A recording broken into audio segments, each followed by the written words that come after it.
ইসরায়েলের প্রধানমন্ত্রী Benjamin Netanyahu এক সংবাদ সম্মেলনে জানিয়েছেন, গাজায় তাদের চলমান অভিযান শেষে পুরো গাজা উপত্যকা ইসরায়েলি সামরিক বাহিনীর নিয়ন্ত্রণে থাকবে। ডিসেম্বরের পর প্রথমবারের মতো জনসম্মুখে আসা নেতানিয়াহু যুদ্ধ শেষ করার জন্য উত্থাপন করেছেন একগুচ্ছ কঠোর শর্ত, যা বিশ্লেষকরা উচ্চবিলাসী হিসেবে অভিহিত করেছেন। গত কয়েকদিনে গাজা জুড়ে ইসরায়েলের লাগাতার বোমাবর্ষণে শত শত ফিলিস্তিনি নিহত হয়েছেন। শুধু বুধবার ভোর থেকে এ পর্যন্ত অন্তত ৮২ জন প্রাণ হারিয়েছেন বলে জানা গেছে। একদিকে এই রক্তপাত, অন্যদিকে চরম খাদ্য সংকটে ধুঁকছে গাজা। অবরোধের কারণে সীমিত সংখ্যক ত্রাণবাহী ট্রাক ঢুকতে পারছে, যা প্রয়োজনের তুলনায় নগণ্য।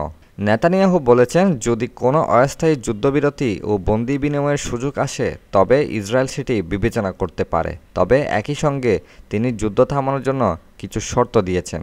তার উত্থাপিত শর্তগুলোর মধ্যে রয়েছে ইসরায়েলি বন্দীদের সম্পূর্ণ মুক্তি, হামাসের অস্ত্র ত্যাগ, হামাসের নেতৃত্বে গাজা থেকে নির্বাসন এবং যুক্তরাষ্ট্রের প্রেসিডেন্ট ডোনাল্ড ট্রাম্পের পরিকল্পনা অনুযায়ী গাজা থেকে ফিলিস্তিনিদের উৎখাত।